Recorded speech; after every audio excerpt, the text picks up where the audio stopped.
그 문자 메시지 보시죠. 정성호 의원과 이재명 대표와의 메시지, 주고받은 메시지가 언론에 포착됐습니다. 자, 이재명 대표가 현근택은 어느 정도로 할까요? 라며 걱정하는 문자 메시지를 메신저를 보낸 거죠. 그러자 정성호 의원이 당직 자격정지는 돼야 한다. 컷오프 대상이다. 라고 답변을 하자 이재명 대표가 병상에서 너무 심한 거 아닐까요? 라며 컷오프와 자격정지는 좀 심하다라며 반대의 의견을 제시했습니다. 이 문자가, 이 메시지가 포착이 됐습니다. 자, 그러자 정성호 의원이 엄중 경고, 큰 의미는 없다라는 메시지를 타이핑하는 모습까지 포착이 됐습니다. 이와 관련해서 최병천 전 민주연구원 부원장은 이 대표의 생각과는 다르게 강하게 당이 조치를 해야 한다라고 본인의 소신 의견을 밝혔습니다. 김영주 의원님, 네. 17대 민주당 국회의원, 선배 국회의원 출신이시잖아요. 이재명 대표가 병상에서 현근택 부원장의 조처에 대해서 좀 걱정을 한 셈인데 친명계 인사로 알려져 있으니까 컷오프에 대해서는 결국 이 대표가 반대했는데 어떻게 보십니까? 뭐 이름 장면이야말로 사또 원님하고 이방과의 관계 아니겠습니까? 무슨 말입니까? 저 방 안에 앉아 있는 원님한테 이거 어떻게 처리할까요? 예. 뭐 백대를 쳐라, 물 빠따를 쳐라, 곤장 적당히 쳐서 곤장 돌려보내라. 적당히 쳐서 돌려보내라 어떻게 할까? 이게 굉장히 심각한 문제 일단이고요. 또 하나는 역으로 생각해 보면 현근택이라는 사람이 용인 수지의 변호사 사무실을 하는 사람이에요. 그런데 윤영찬 의원의 말하자면 자객으로 성남에 가 있는데 성남에 도전하는 세 사람이 따로 있어요. 그분들이 성남 출신 아닌 사람이 이렇게 내려오는 거 싫다 해서 후보 단일화 해중했는데 그중에 한 사람이 지금 이석주라는 사람 아닙니까? 그러니까 그렇다고 나이 차이가 많이 나는 분도 아니에요. 연하이긴 하지만. 근데 이렇게 이재명 대표하고 관계가 이렇게 하니까 어떻게 되든 내가 어찌 보면 경쟁자인데 당내 경선해야 될 경쟁자라면 저런 용어를 쓸 수 있었겠어요? 저 자체가 나는 이미 여기서 경쟁자가 있든 없든 공천 받을 거야 하니까 저와 같은 태도가 나오는 거예요.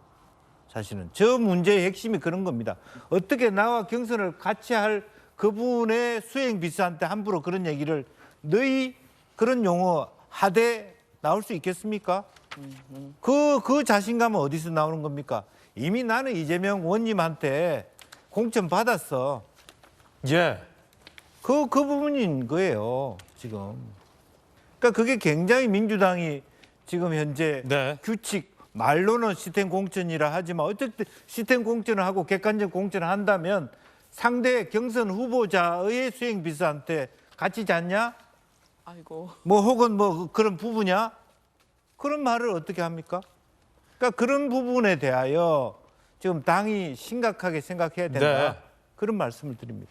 자, 방금 말씀하신 대목과 관련해서 현근택 부원장의 해명도 전해드려야 될 것 같습니다. 그 발언은 안 했다. 네. 같이 뭐 밤을 보냈느냐라는 발언은 안 했다라고 해명하고 사과하고 있는데요. 현근택 부원장의 입장입니다. 당시 술자리를 함께했던 분들에게 확인해봤다. 본인은 기억이 나지 않는다라는 해명이에요. A 후보는 그때 같이 잤냐라는 말은 하지 않았다라고 했다. 다른 분들은 부부냐 같이 사냐라는 말조차 들은 적이 없다고 했다. 하지만 사과드리고 싶다라는 거예요. 글쎄요. 이게 적절한 사과이냐라는 논란도 있습니다. 그 이야기는 잠시 후에 해보고요. 정혁진 변호사님. 네네. 이재명 대표의 병상에서의 첫 일성이 무엇인지 대단히 궁금해하는 분들이 많았는데 결과적으로 이 대표 병상에서의 첫 메시지 일성은 현근택은 괜찮냐 혹은 그게 너무 심한 건 아니냐라는 메시지로 드러났군요. 일종 일각에선 이게 이 대표가 가이드라인을 준 것 아니냐라는 말, 그 정성호 의원이 바로 그걸 또 수락하는 받아들이는 모양새처럼 비춰진 것도 오해가 좀 나을 것 같은데 어떻게 보십니까? 저도 몰랐는데요. 어제 이제 방송하다가 그 민주당 전 의원님이 뭐라고 말씀하셨냐면 이재명 대표의 문자에 너무 그다음에 그냥 넘어간 게 아니고 마침표가 찍혀 있었어요. 그다음에 심한 거기에다가 또 마침표가 찍혀 있었고 거기 나와 있는지 모르겠는데 그게 뭐냐면은 이재명 대표가 굉장히 불쾌하다라는 뉘앙스를 마침표를 통해서 보여준 것이 아닌가. 그러니까 그렇게 되면은 그 정성호 의원 입장에서는 아이 당대표가 저렇게까지 강하게 현근택 변호사를 옹호하고 있는데 네. 뭐 그 공천을 갖다 못 주겠다라고 그렇게 주면 안 된다라고 이야기할 수 없는 거 아닌가 저는 그런 생각이 들고요. 컷오프는 안 된다라는 가이드라인을 이 대표가 준 거나 마찬가지다. 그렇죠. 그러니까 그 이야기는 뭐냐면 지금 조금 전에 김영주 의원님 말씀하신 것처럼 공천 주겠다는 그러한 이야기인데 제가 봤을 때 과연 민주당의 시스템이라고 하는 게 있나?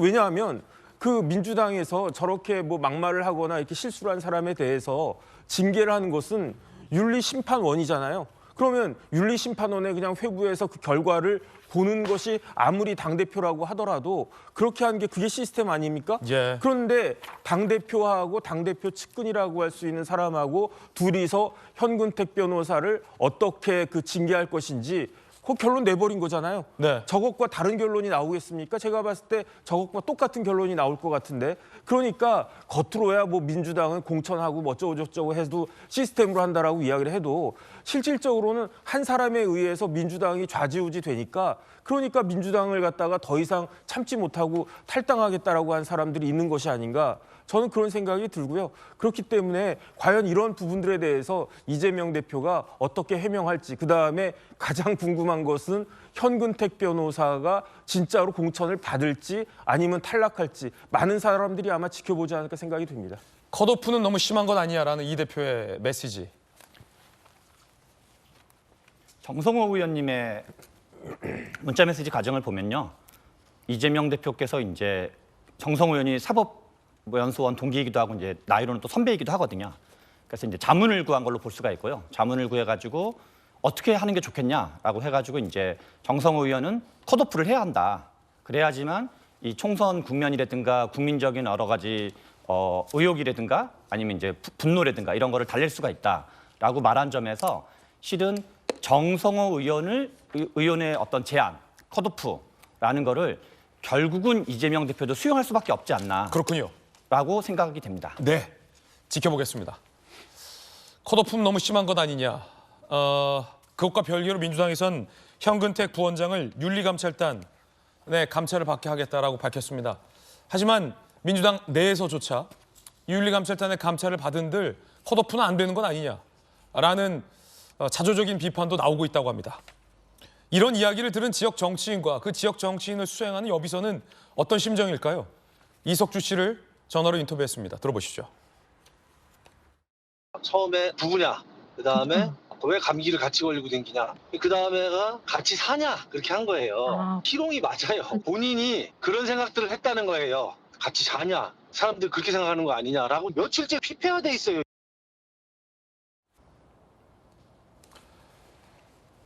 이석주 씨의 전화 통화 내용 저희 전해드렸는데 민주당에서는 어떤 조치를 할지도 궁금합니다. 권칠승 대변인의 입장도 준비되어 있습니다. 이번엔 민주당의 입장입니다. 들어보시죠. 이재명 당대표는 현근택 민주연구원 부원장에 대해서 지금 제기되고 있는 성희롱 문제와 관련해서 윤리감찰을 지시했습니다. 정성호 의원님과 이재명 대표가 나눈 문자 메시지가 사진으로 보도가 됐는데 그것 때문에 발표하게 된 건지 좀 언론에도 많이 보도가 되고 있고 또 사실관계가 또 밝혀져야 될 부분이기 때문에 사실관계를 확인하는 것이 우선이다라고 하는 판단하에서 윤리감찰단 감찰을 지시하게 되었습니다. 이재명 대표께서 직접 연락을 오신 건가요? 이재명 대표의 뜻입니다.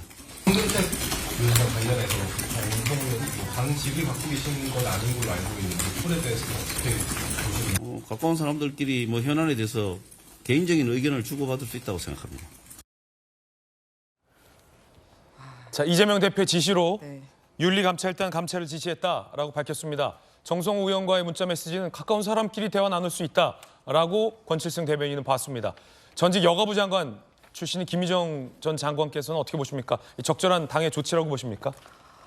어느 게 진짜 이재명 대표의 뜻인지 많은 분들은 이재명 대표가 자기 손으로 병상에 누워서도 또박또박 한 자씩 힘들게 적어놓은 걸 진짜 이재명 대표의 뜻으로 볼지 저기 대변인이 나와서 그냥 대표 뜻이라고 얘기한 걸 진짜 이재명 대표의 뜻으로 볼지 어느 쪽이 더 이재명 대표의 뜻으로 보이십니까, 여러분들은?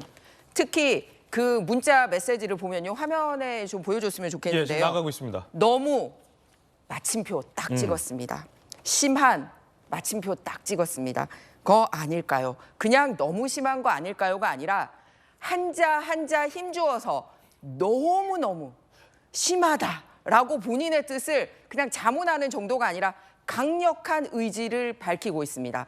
이 문자 메시지에서 보여주는 게 굉장히 여러 가지인데요. 하나는 퇴원 결정도 되기 전입니다. 저 문자 메시지가 간 시간을 보면. 그래서 퇴원 결정도 되기 전일 뿐더러 아직 당무에 복귀하기도 힘들다라고 말했던 시점입니다. 그리고 또 하나는 이 부분에 대해서 먼저 묻는 게 아니라 부산 쪽에 가서 감사와 이런 걸 해야 되지 않느냐고 다른 대화를 하고 있는 중에 현근택 대변인 얘기는 이재명 대표가 먼저 꺼냅니다. 그러니까 박근혜 당시 전 대표가 이제 피습 사건 있었을 때 제일 먼저 일성으로 대전은요 라고 얘기를 하는 거는 전체적으로 아우르는 그 말씀을 하신 거였거든요. 예. 그런데 이재명 대표의 일성은 현근택은요 이렇게 되는 겁니다. 그러니까 한 명만 콕 찍어서 그것도 무슨 뭐 좋은 일 하다가 뭐 이런 게 아니라 완전히 예. 나쁜 짓 하다가 걸린 그 사람에 대해서 일성이 나갔다라는 거, 그다음에 당무복귀가 됐다라는 거, 그다음에 가이드라인을 아주 한자 한자 또박또박 지시하고 있다라는 이런 여러 가지를 보여주고 있습니다. 앞서 제가 말씀드렸듯이 박원순 그 시장님 사건 때도 피해 호소인이라 언급한 분에 대해서 당에서 아무 말도 없었고 바로 얼마 전에 암컷이라고 표현했던 최강욱 의원에 대해서도 과연 적절한 조치가 이루어졌습니까? 그런데 이번에 더 나아가서 정말 프로 의식을 가지고 열심히 현장에서 일하는 여성에 대한 이런 모욕, 이게 민주당의 현 주소입니까? 그래서 비록 이재명 대표님의 뜻은 저 너무 심한 거 아닙니까에 담겨 있을지 몰라도 살아있는 민주당을 진정으로 아끼시는 민주당의 당원들과 그리고 당직자들이 있다면 제대로 된 결론 내려주실 거라고 믿습니다. 전직 여가부 장관 출신 김희정 전 장관의 발언이었습니다. 다른 논란, 여러분은 어떻게 생각하십니까? 다른 논란은 차치하더라도 국회의원 후보가 더군다나 당대표와 가까운 인사가 지역 여성 정치인에게 저런 류의 발언을 했다는 것은 너무 심한 게 맞습니다.